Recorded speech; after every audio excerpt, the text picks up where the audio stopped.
Today we're gonna be completing the tier list of red flags. We're gonna be doing it from being a deal breaker to being a keeper. Because honestly, a lot of you guys kind of suck at this. You don't notice them at all. And I want 2023 to actually be the year you find the one. Hopefully this helps. Enjoy. Smoking. Alright, I don't know because I'm thinking about smoking like cigarettes, and that for me is bad for manageable. But if it is weed, I think it's not awful. I'm gonna go bad but manageable. Sex addict. I really think this is something that it's not awful. We're talking about somebody that wants to fuck every day, right? We're talking about a nymphomaniac. You would think that's great. You would think that's a keeper, but it's not gonna feel that way 6 months in. If you are the type of person who loves The Office and we just met, that's the biggest green flag I ever seen. You have great sense of humor and you actually get it. Is it a red flag if it is a pick me boy or girl? This is definitely a deal breaker for me. I think that just shows that you need a little bit too much attention and you're a narcissist that really hates it when nobody cares about them. So I would say that's a red flag. Well, this is something that I suffer from the first years of my adulthood. And I don't think I'm a bad person, so I'm gonna say it's bad but manageable. Like you have to get to the roots of what's happening there. Like, is it like a one-time thing or is it like a constant thing? Because I don't remember disrespecting my parents constantly, and I don't know. Maybe I'm a red flag. Is it a red flag if she describes her exes as crazy? I think it's bad but manageable because maybe she has a point. But if she's saying that all her exes are crazy, I think she's the one who's crazy. Is it a red flag if they cheated in the past? This is a big ass deal breaker. If you know of somebody that tells you they've been cheating their whole relationship and now they want to be with you, nah bro, run right now. That's a huge deal breaker. A lot of people don't believe that. They say no, that person's not gonna do it to me. Is guilt tripping a red flag? Yeah, definitely that's a red flag. That's somebody that doesn't want to lose or doesn't want to take consequences of their actions, so they're just gonna put it on you every single time. Is hiding the relationship a red flag? One thing is hiding it and one thing is making a private relationship. If you are hiding it, that's a deal breaker.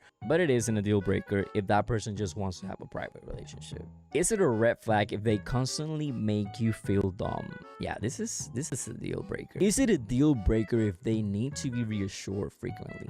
I would say this is not awful, but this is something you have to work because this means that person suffers from a lot of insecurity, and only way to fix that, in my opinion, it's by therapy. You can reassure that person all you want, but if that person doesn't have the security and the confidence in themselves to actually know they are that bitch or they're that guy, you're gonna struggle with this for the rest of your life, and your children probably will too. Is it a red flag if she's a cheerleader? No, this is a keeper. If you're someone that has that ability of cheerleading your husband or wife or partner, you are one of the great ones. That's like a green keeper flag. And smash. Is it a red flag if they are controlling? This is a deal breaker. I'm just gonna say that right now. Like, if he or she controls you, that's not the place to be, man. Is it a red flag if that person doesn't like when you're with your friends?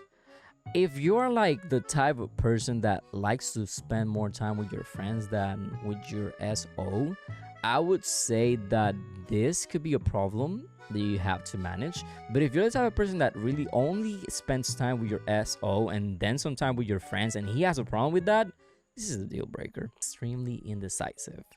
Look, if you're with somebody that is extremely indecisive, it will be a red flag if you don't have the patience. That will mean this is bad but manageable, maybe even a deal breaker. But if you have the patience to like choose with that person, this is something that shouldn't matter. But I'm gonna say it's not awful. Is it a red flag if this person has no motivation in life?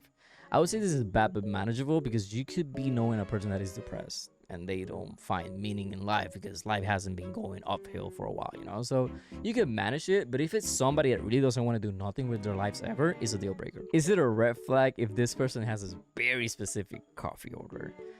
It's kind of cringy, right? But I mean, that's a person that knows what they want, so I'm gonna say it really doesn't matter. So the next 5 red flags is basically if they're a DC fan, Marvel fan, Harry Potter fan, Star Wars fan, Lord of the Rings fan. I would say this doesn't really matter, but if it was the opposite, if you're meeting somebody that tells you that they don't like 5 of these, or they only like, let's say, Harry Potter, I mean, this might be a red flag. That person has to at least that person has to like 3 out of 5 of these. Is it a red flag if their favorite response is I don't care? I think this is a deal breaker for me. Is it a red flag if they disrespect animals? Yep. This is a deal breaker, especially if they go to your house and they're telling you exactly how your pet bothers them. This is a big ass red flag. Is it a red flag if they have subpar hygiene? I think it's a deal breaker. I think it's a deal breaker just because, you know, STDs and shit. You can change them. I don't know if you can change them though. Like, if that person has been raised that way, it's very hard to change them. I would say this is a deal breaker. You can make it manageable if you really like that person and maybe try to change them. Is it a red flag if they're always talking about their exes? Yeah, this is a deal breaker. This is somebody that hasn't let go. If that person is always talking to you about their ex, they're probably using you as a rebound. I'm sorry to say that, but it's reality. Is it a red flag if they're an anime fanatic? Nope, that's actually a good thing. Is it a red flag if their parents track their location? This is a big ass problem. I'm just gonna tell you that. I'm just trying to think, like, if I was in a relationship when I was 16 and I wanted to smash with this woman and their parents just didn't want us to have sex until we got married and shit like that, this would be awful. This would be bad but manageable, I would say. Is it a red flag if that person is a gold digger? It's a deal breaker, baby. I would never in my life be with a gold digger if I knew she was a gold digger. The thing about gold diggers, you don't even notice it until it's too late. Is it a red flag if they believe in astrology? If they choose who they're dating based on astrology, and the only reason why this person thought you were a good catch was because you were a Taurus, which nobody has ever said that about a Taurus. I have to say that as a Taurus myself. That may be a red flag, but it's not awful, you know, you can fix that. Is it a red flag if that person is vegan? Oh my god, this is very important. This is a very big it depends. But most people are not vegan, right? So I would say this is not an awful thing.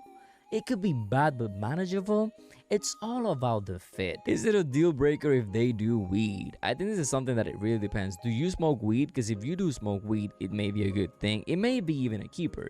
But if you don't, it shouldn't matter, but it could be not awful. I don't smoke myself. It wouldn't matter to me. Is it a red flag if they like alcohol? I think this is just something that really doesn't matter unless they're the type of person that drinks only because others do. You should never ask someone why they always wear hats or beanies. They're either bald or they don't like their hair or they don't like to comb it. Just mind your own business, all right? Is it a red flag if they post stories while leaving you undelivered? I mean, it depends. Do they often do it? Do they ignore you most of the time and then do the story? I would say that's a deal breaker for me because there's no interest there. Is it a red flag if they have a mullet? I don't think this matters. I think looks and clothes, none of that should matter. Is it a red flag if they have anger issues? I mean, if they are directed to you, it's a deal breaker. Anger issues is just, it's gonna be a deal breaker most of the time because that person needs therapy, and I'm not a fan of waiting for people to change something that could in the short term affect me. Is it a red flag if they gaslight you? I think this is something that is bad but manageable. In my opinion, a lot of people gaslight without even knowing it. People really want to be in the right. People really want that W,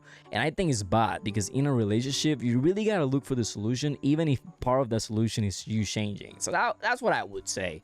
It's bad but manageable. If you're with a person that really is just manipulating the shit out of you, I would say it's a deal breaker. So this would be the red flags tier list that we have created. You guys can try it yourselves. On the link below, I put the tier list. You can show me your screenshots on Twitter or even in the comments, tell me what you think about my own. I do feel that the deal breakers are the deal breakers and the bad but manageable are there. I think they fit. Apparently the only green flags that you can get is the Office fan and being a cheerleader. You guys let me know in the comments. A lot of things that I really didn't think may matter for you. So yeah, let me know down in the comments, and yeah, like, subscribe.